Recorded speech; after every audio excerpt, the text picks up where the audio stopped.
Hello दोस्तों, नमस्कार। स्वागत है आप सभी का एग्जाम धुन में। दोस्तों, इस वीडियो में हम बात करने वाले हैं रोजगार के मुद्दे पर विभिन्न जो अपडेट्स लगातार समाचार पत्र और दुनिया जगत में छाई हुई हैं। तो दोस्तों, देखा जाए तो योगी जी का जो रोजगार एक्शन है वो चालू हो चुका है। अधिकारियों को सख्त निर्देश मिल चुके हैं। एडेड जूनियर शिक्षक भर्ती प्रक्रिया की गड़बड़ी की जांच होगी।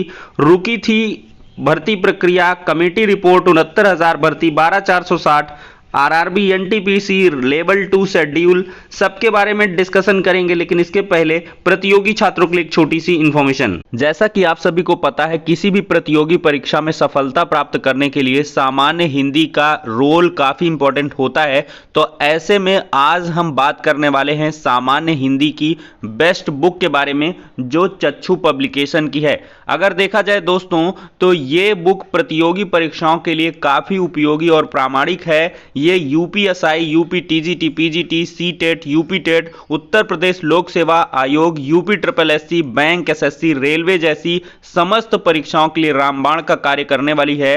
इस बुक की अगर हम खास बात करें तो इसमें पाठ्यक्रमानुसार थियरी काफी ज्यादा दी गई है। हर एक टॉपिक का डिटेल्ड एनालिसिस दिया गया है और इसके बाद बहुत सारे प्रीवियस ईयर के क्वेश्चंस दिए गए हैं, जो आपकी प्रिपरेशन को काफी अच्छे तरीके से बूस्ट करते हैं। दोस्तों, अगर बात करें इस बुक की, तो ये आपको ऑनलाइन और ऑफलाइन दोनों मोड में अवेलेबल है। ऑनलाइन के लिए लिंक डिस्क्रिप्शन बॉक्स में प्रोवाइड है और ऑफलाइन के लिए किसी भी नजदीकी बुक स्टॉल पर कांटेक्ट कर सकते हैं। दोस्तों, जब से योगी सरकार 2.0 अस्तित्व में आई है, रोजगार पर लगातार चर्चा हो रही है। अगर देखा जाए तो प्रतिपक्ष में बैठे अखिलेश यादव ने चुनावी जनसभाओं के माध्यम से रोजगार पर ही चर्चा की थी। रोजगार को लेकर उन्होंने सरकार को घेरने का प्रयास किया था और बहुत सारी सीटें भी उन्होंने निकाली, 125, जिसकी उम्मीद काफी कम थी, क्योंकि पिछली बार इनका काफी खराब प्रदर्शन था। लेकिन इस बार रोजगार जैसे कुछ मुद्दे, ओपीएस जैसे मुद्दों को मुहरा बनाकर बहुत सारी सीटें यहां पर अखिलेश यादव को हासिल हुई। लेकिन देखा जाए दूसरी तरफ योगी जी, जिन्होंने रोजगार पर ज्यादा बात नहीं की थी और कहीं ना कहीं ये कमी उनको आभास हुई और उन्होंने सीधे से अब रोजगार पर ही बात करनी शुरू कर दी है।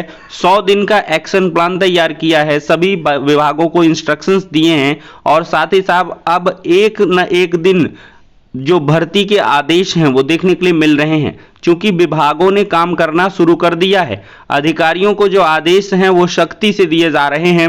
अगर उनके द्वारा इन आदेशों का पालन नहीं किया जाएगा तो उनके खिलाफ कार्रवाई भी होगी और साथ ही साथ उनको ये भी स्पेशल तौर पर इंस्ट्रक्शन है कि 100 दिन बाद उन्होंने क्या कुछ कार्य योजना बनाई थी, जो उस पर काम किया है और रोजगार पर फोकस हो, योगी जी ने साफ तौर पर कहा है। तो उसको जनता के सामने रखना होगा, जनता के सामने बताना होगा कि 100 दिनों ने आपने आखिरकार कौन से काम को अंजाम दिया है, किन कामों को किया है, और फिर इसके बाद 6 महीने की कार्य योजना बनाकर दीजिए कि 6 महीने में आगे आपका क्या कुछ प्रोस्पेक्टिव रहने वाला है, फिर 1 साल की कार्य योजना, फिर 5 साल की कार्य योजना। तो कुल मिलाकर ये बहुत सारी जो चीजें हैं, ये अब यूपी को एक विकास के पथ पर आगे लेकर जाने वाली हैं। यहां पर दोस्तों, दफ्तर देर से आए तो होगी कार्रवाई। मुख्यमंत्री योगी की अफसरों और कर्मचारियों को सख्त हिदायत। कहा कि कोई भी फाइल 3 दिन से अधिक लंबित ना रहे, लापरवाही व लेट लतीफी बर्दाश्त नहीं की जाएगी। तो 3 दिन के भीतर किसी भी फाइल का जो निस्तारण है वो करना होगा। तो ये बहुत ही अच्छा आदेश है। अब देखा जाए तो इसमें भर्ती प्रक्रियाओं जैसी संबंधित बहुत सारी फाइलें हैं जो धूल फांकती रहती हैं, उन पर कोई काम ही नहीं होता है।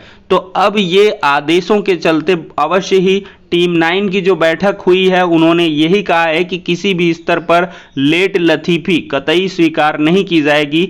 आम लोगों की शिकायतों पर तत्काल संज्ञान लेकर समाधान करें। हर कार्यालय में सिटीजन चार्टर को प्रभावी रूप से लागू किया जाए। किसी भी कार्यालय में कोई भी फाइल 3 दिन से अधिक लंबित ना रहे। देरी होने पर तुरंत जवाबदेही तय की जाएगी। मुफ्त राशन प्रणाली की नियमित समीक्षा के लिए भी कहा।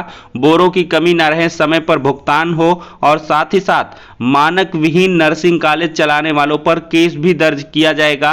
और यहां पर देख सकते हैं सभी विभाग 100 दिन बाद जनता को दे काम का ब्यौरा। मुख्यमंत्री योगी ने मंत्रियों व अफसरों से कहा है कि सभी विभागों को 100 दिन के बाद जनता के सामने अपने काम का ब्यौरा देने होगा। जनहित की योजनाओं के लिए धन की कमी नहीं है, लेकिन वित्तीय संतुलन जीवन जरूरी है। मुख्यमंत्री ने कृषि सेक्टर से जुड़े विभागों की ओर से प्रस्तावित कई नई योजनाओं को आगे बढ़ाने की हरी झंडी दी है और साथ ही साथ सरकार ने कहा है कि हमको गुणात्मक वृद्धि चाहिए। 5 सालों में ऐसा परिवेश तैयार किया जाए जहां पर्यावरण संवेदनशील कृषि व्यवस्था हो। और भी हम आपको दिखाते हैं, यहाँ पर दोस्तों देख सकते हैं, सभी विभाग दें रोजगार सृजन पर ध्यान। योगी तो मुख्यमंत्री योगी आदित्यनाथ ने कहा कि सभी विभाग को रोजगार सृजन के अवसरों पर फोकस रखना चाहिए। जो योजना प्रारंभ करें उसे समयबद्ध से संचालित करें और सभी को 100 दिनों बाद जनता के सामने हर विभाग को अपने कार्यों का विवरण प्रस्तुत करना होगा। तो ये बहुत ही अच्छी चीजें हैं। रोजगार पर लगातार बात हो रही है। रोजगार को फोकस में रखने के लिए मुख्यमंत्री योगी आदित्यनाथ ने फिर से निर्देश दिए हैं। अब दोस्तों देखा जाए तो एडेड जूनियर भर्ती 2021 के विवादों का अब निपटारा भी होगा। प्रदेश के अशासकीय सहायता प्राप्त जूनियर हाई स्कूलों में शिक्षक भर्ती 2021 के परिणामों को लेकर हुए विवादों का जल्द निपटारा होगा। तकरीबन 600 से 700 अभ्यर्थियों ने प्रत्यावेदन देकर परीक्षा में कम अंक मिलने के आरोप लगाए हैं। 40 से 50 अभ्यर्थियों ने हाईकोर्ट में याचिकाएं की हैं। टीटी पेपर लीक होने के बाद गिरफ्तार परीक्षा नियामक प्राधिकारी कार्यालय के पूर्व सचिव संजय उपाध्याय के पास कोठार की चाबी थी, लेकिन कोठार नहीं खुलने के कारण प्रत्यावेदनों का निस्तारण नहीं हो पा रहा था। हाई कोर्ट से भी बार बार समय लेना पड़ रहा था। अब कोठार से मूल ओएमआर सीट निकालने के लिए शासन ने 4 सदस्यीय कमेटी गठित कर दी है। विशेष सचिव अवधेश कुमार तिवारी की ओर से 12 अप्रैल को जारी आदेश में डीएम प्रयागराज से नामित उप जिलाधिकारी स्तर का अधिकारी, एसएसपी से नामित उपाधीक्षक स्तर का अधिकारी, शिक्षा निदेशक से नामित उप निदेशक स्तर का अधिकारी और रजिस्ट्रार विभागीय परीक्षा को सदस्य बनाया गया है। कोठार से मूल ओएमआर निकालते समय वीडियो रिकॉर्डिंग करवाई जाएगी। सीसीटीवी के कैमरे की निगरानी में सचिव परीक्षा नियामक प्राधिकारी आंतरिक समिति गठित करते हुए प्रत्यावेदनों का परीक्षण कराएंगे और यदि कोई विसंगति मिलती है तो उसकी रिपोर्ट शासन को भेजेंगे। विवाद हल होने के बाद दोस्तों खुलेगी भर्ती की राह।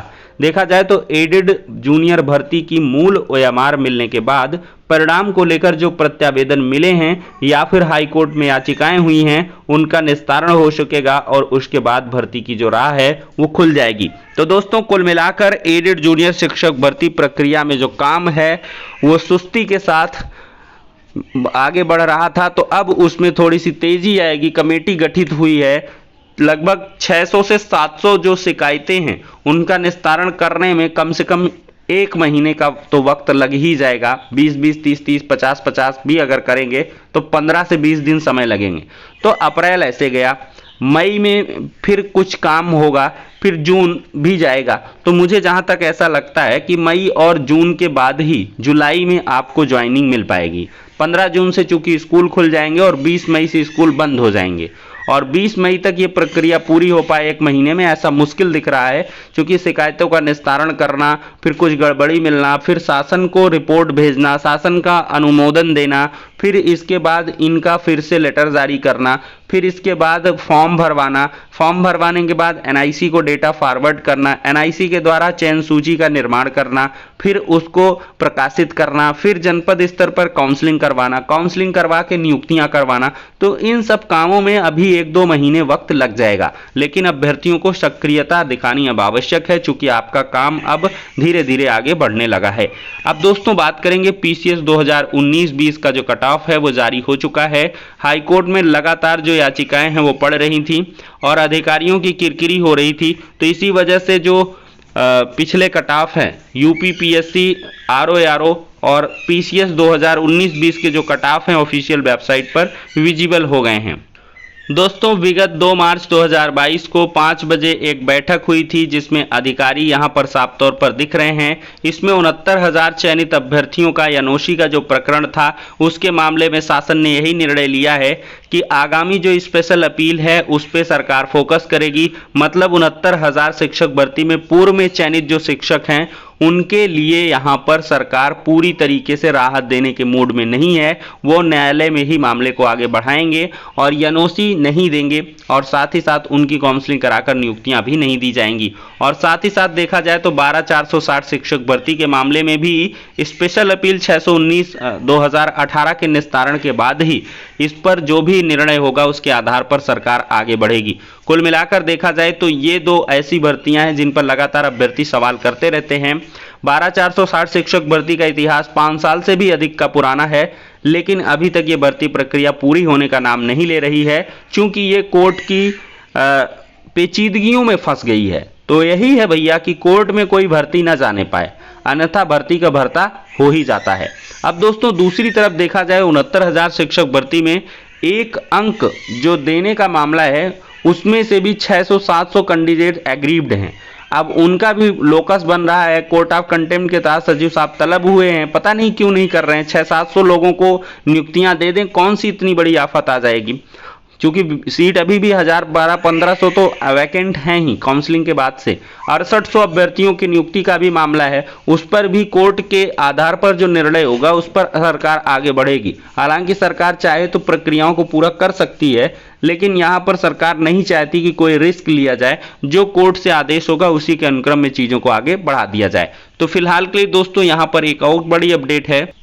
आरआरबी एनटीपीसी लेवल 2 की जो परीक्षा का शेड्यूल है वो 9 और 10 मई को जारी हो चुका है, और इसमें चौथे व छठवें वेतन स्तर के लिए शॉर्ट लिस्ट अभ्यर्थी हिस्सा ले सकेंगे। वेतन स्तर 2, 3, 5 की जो परीक्षा की तिथियां हैं वो बाद में घोषित कर दी जाएंगी। तो जो भी अभ्यर्थी संबंधित हैं इसका संज्ञान ले लें और अपनी तैयारी जोर शोर से शुरू कर दें। तो फिलहाल के लिए दोस्तों इस वीडियो में इंपॉर्टेंट अपडेट्स हो गई, नेक्स्ट वीडियो में मिलते हैं।